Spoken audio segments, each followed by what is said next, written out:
a mensagem da palavra de Deus. Graça e paz a todos. Vamos orar para que a palavra fale aos nossos corações. Senhor, eu te louvo por este momento tão especial. Esse momento em que o mundo, ó Deus, está em convulsão, no meio de uma grande crise por causa de um vírus, ó Deus, invisível a olho nu, mas que tem causado tantos males. Nós precisamos, ó Deus, da tua graça salvadora, mas precisamos também da tua graça debelando este mal, trazendo para o mundo todo, para cada um de nós a cura, a saúde, Senhor. Exerce o teu poder soberano, a tua misericórdia sobre cada um de nós. Ó Deus, repreende essa coisa horrível que está acontecendo. Nós te pedimos e agradecemos que livre cada um dos nossos irmãos, cada um dos nossos amigos. Pedimos-te, ó Deus, confiado nos méritos do Senhor Jesus. Amém. Amém. Queridos, nesta manhã quero apresentar 4 atitudes a adotar em momento de crise. É evidente que estamos dentro de uma grande crise. A palavra crise nos traz 2 opções. A primeira opção é entender que crise é conturbação, é dificuldade, é falta de opções, mas ao mesmo tempo dizem que no diagrama chinês a palavra crise é o mesmo diagrama usado para oportunidade. Então, diante da crise, nós temos uma oportunidade de tomar decisões, de buscar respostas, de agir. Por isso, nessa manhã, quero falar sobre 4 atitudes a adotar em momento de crise. Nós encontramos em Atos dos Apóstolos, capítulo 27, o apóstolo Paulo num momento de grande perigo. Primeiro, porque ele e mais cerca de 270 homens estavam presos em um navio a caminho de Roma, na Itália, para serem julgados. Em segundo lugar, no julgamento dele, poderia resultar a sua morte. Segundo momento dessa crise. Em terceiro lugar, o navio em que eles viajavam afundou e os soldados queriam matar os presos, temendo que eles fugissem. Diante disso, que atitude tomar? Eu quero apresentar pelo menos 4 atitudes. Reconhecer a crise. Segundo, nos livrar de cargas perigosas. Estou considerando aqui a existência de um navio. Terceiro lugar, assumir o controle da crise. E em quarto lugar, seguir e ouvir a orientação de Deus. Reconhecendo a crise, o texto bíblico diz assim: tínhamos perdido muito tempo e agora a navegação se torna perigosa, pois já havia passado o jejum. Por isso Paulo os advertiu: senhores, vejo que a nossa viagem será desastrosa e acarretará grande prejuízo para o navio, para a carga e também para as nossas pessoas. Atos 27, 9 e 10. Observem que no meio dessa tremenda crise, em que o navio poderia realmente afundar, como vai acontecer mais tarde, cerca de 14 dias depois, eles à deriva, o apóstolo Paulo assume, reconhece que estamos no meio de uma crise, diz. Portanto, é importante que na nossa vida, meus irmãos, e em momentos como esse que estamos passando, nós reconheçamos as nossas crises. Essas crises nem sempre são exteriores, mas são nossas, são íntimas, são do coração, são do casamento, são do trabalho. É uma crise de depressão, uma crise financeira. O mundo tem passado por essas crises, mas individualmente, cada um de nós também se defronta com uma crise que às vezes nós não nos damos conta, não reconhecemos. Com isso, a vida se esmorece, a vida murcha. Perdemos a oportunidade de abençoar os outros, perdemos a alegria. Então é preciso reconhecer quando estamos diante de uma crise. Em segundo lugar, diante de uma crise, é preciso nos livrar daquilo que nos atrapalha, nos livrar das cargas perigosas. Vejam, para o apóstolo Paulo, a saída, o livramento, seria desviar-se daquelas cargas, livrar-se daquelas cargas, jogar ao mar tudo que estava a mais diante da dificuldade. Antes da crise, tudo era normal. O navio estava carregado, ia para Roma, na Itália. Mas agora é preciso livrar-se disto, que está a mais, que prejudica, que atrapalha. Nas nossas vidas também é assim. Quantas cargas nós carregamos que atrapalham nossa vida? Quantas cargas que às vezes atrapalham o nosso relacionamento com as pessoas, com os amigos, com a família, com Deus. São vícios, são costumes, são valores errados, são princípios que contrariam o bom senso, princípios que contrariam a vontade de Deus. Maus costumes, tudo isso atrapalha, a preguiça, a falta de fé, coisas assim que nós não podemos mais carregar. É momento de crescer, é momento de se desenvolver e precisamos nos livrar. No livro O Peregrino carregava em sua costa um grande peso.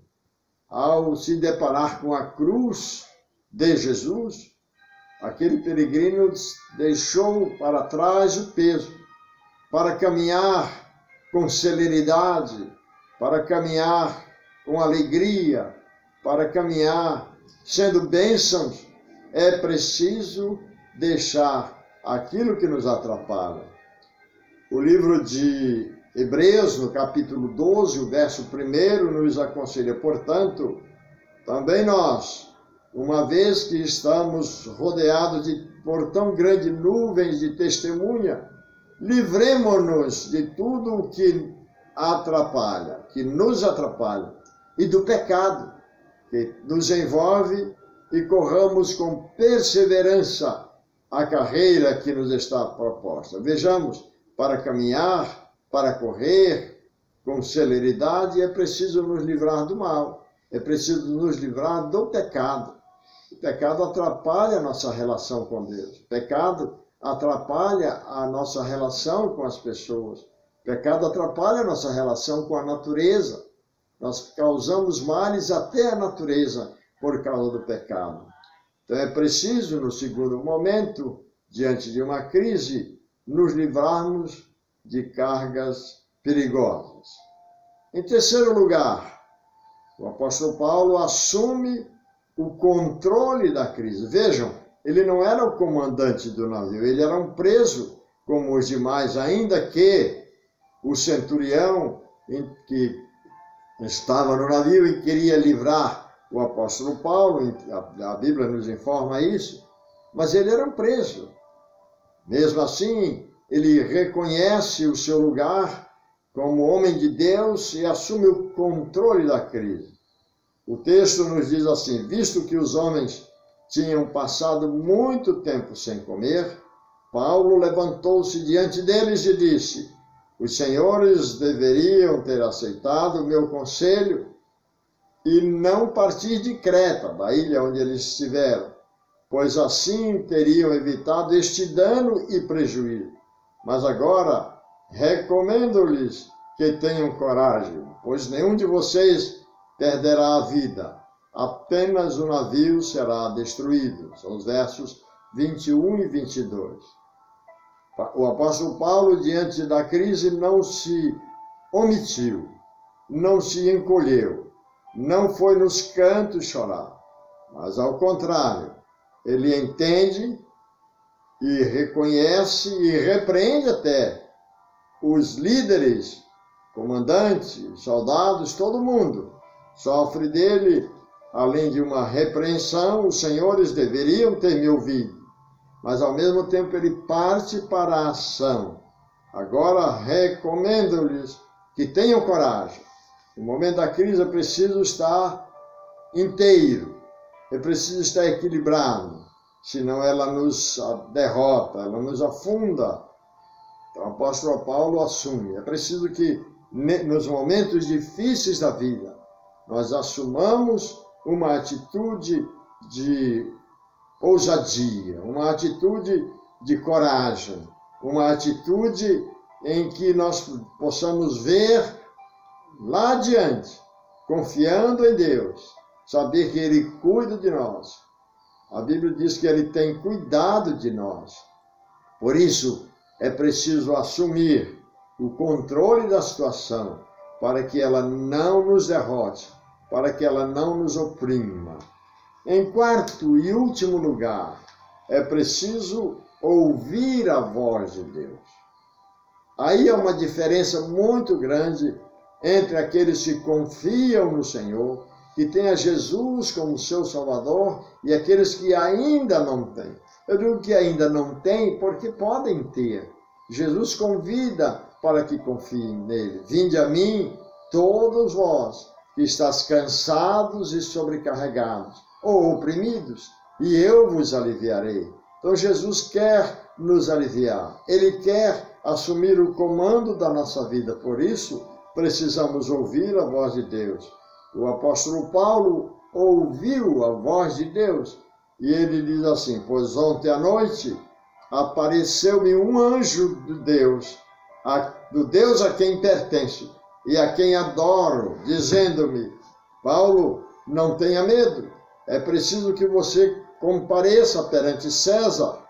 Deus, por sua graça, deu-lhes a vida de todos os que estão navegando com você. Assim tenham ânimo, senhores. Creio em Deus que acontecerá do modo como me foi dito. Vejam, a intimidade de Paulo com Deus era tamanha que Deus vem ao encontro de todos aqueles homens através agora de um anjo e trazendo a mensagem ao apóstolo Paulo. É importante que a nossa relação com Deus esteja estabelecida. É importante que a nossa vida seja uma vida de oração, de busca da palavra de Deus, de santificação para enfrentar os momentos de crise. Essa crise que o mundo está vivendo aí, ela é passageira, mas muitos perecerão. Muitos dos nossos irmãos também. Ouvi melhor uma notícia no início da semana que um pastor batista lá na Europa, num dos países, faleceu. É provável que muitos outros irmãos nossos faleçam. Isto não é motivo para desesperar, é motivo para ouvir a voz de Deus. Porque para nós que cremos no Senhor, a morte é apenas a passagem desta vida para outra. A Bíblia diz que quando este corpo nosso se desfizer, nós temos de Deus um novo corpo, uma nova forma de continuar a vida livre deste corpo, cheio de doenças, cheio de enfermidades e que sofre também crises. É preciso, portanto, ouvir a voz de Deus, mas só ouve a voz de Deus aqueles que estão dispostos a ouvir, aqueles que estão dispostos a buscar. Era o caso do apóstolo Paulo. Paulo, não tenha medo, essa é a palavra que o anjo lhe trouxe através de um sonho. É preciso que você compareça diante de César. O apóstolo Paulo ia para Roma para ser julgado. E na visão divina era necessário que ele fosse lá. Mas Deus queria, dentro da sua vontade, que todos aqueles homens, mesmo prisioneiros, comandantes, soldados, fossem libertos, que não morressem. A conclusão: precisamos ouvir a voz de Deus. Dessa forma, diz o texto, no capítulo 27, verso 44. Desta forma, todos chegaram a salvo na terra. O objetivo, naquele momento, a libertação da crise seria não morrer, chegar ao porto seguro. Como cristãos, nós estamos caminhando para um porto seguro no céu, que é onde viveremos a eternidade. Em Hebreus, no capítulo 11, verso 16, na chamada Galeria dos Heróis da Fé, nós vamos encontrar uma relação de homens e mulheres de Deus que sofreram, que foram mortos. A Bíblia diz que alguns cerrados ao meio, peregrinos sobre a terra, mas foram homens vitoriosos. E o texto diz assim: em vez disso, eles esperavam uma pátria melhor, isto é, a pátria celestial. Por esta razão, Deus não se envergonha de ser chamado o Deus deles, pois preparou-lhes uma cidade. Queridos, Deus tem preparado uma cidade para nós. Jesus deixou claro isso quando ele disse: na casa de meu pai há muitas moradas. Se não fosse assim, eu vos teria dito: vou preparar-vos lugar. E se eu for e vos preparar, virei outra vez e vos levarei para mim mesmo, para que onde eu estiver, estejais vós também. Nós caminhamos no meio de crises e crises para a nossa pátria celestial, aquela que Deus preparou, aquela para a qual Jesus veio inaugurar um novo e vivo caminho. Confiemos, portanto, no Senhor. Não abandonemos a nossa congregação, não abandonemos a nossa fé. Estejamos fiéis ao Senhor, fiéis à igreja, fiéis aos irmãos, fiéis ao nosso chamado celestial, até chegarmos ao lar, à pátria celeste que Deus preparou para todos nós. Vamos orar. Ó Deus, como é bom entender que nos momentos de crise nós podemos reconhecê-la, nós podemos assumir o controle e nós podemos ouvir a Tua voz, como podemos fazê-lo todos os dias. Todos os dias o Senhor fala conosco quando lemos a Tua palavra, quando ouvimos as pregações, quando cantamos louvores ao Senhor. Abençoa-nos, Senhor, que neste momento tão difícil para o mundo, nós possamos estar firmes, confiando no Senhor, sabendo que o Senhor tem a resposta. Não sabemos por quanto tempo, devemos esperar, mas confiamos na Tua graça, na Tua misericórdia, no Teu favor. Abençoa-nos, portanto, e nós te agradecemos em nome do Senhor Jesus. Amém.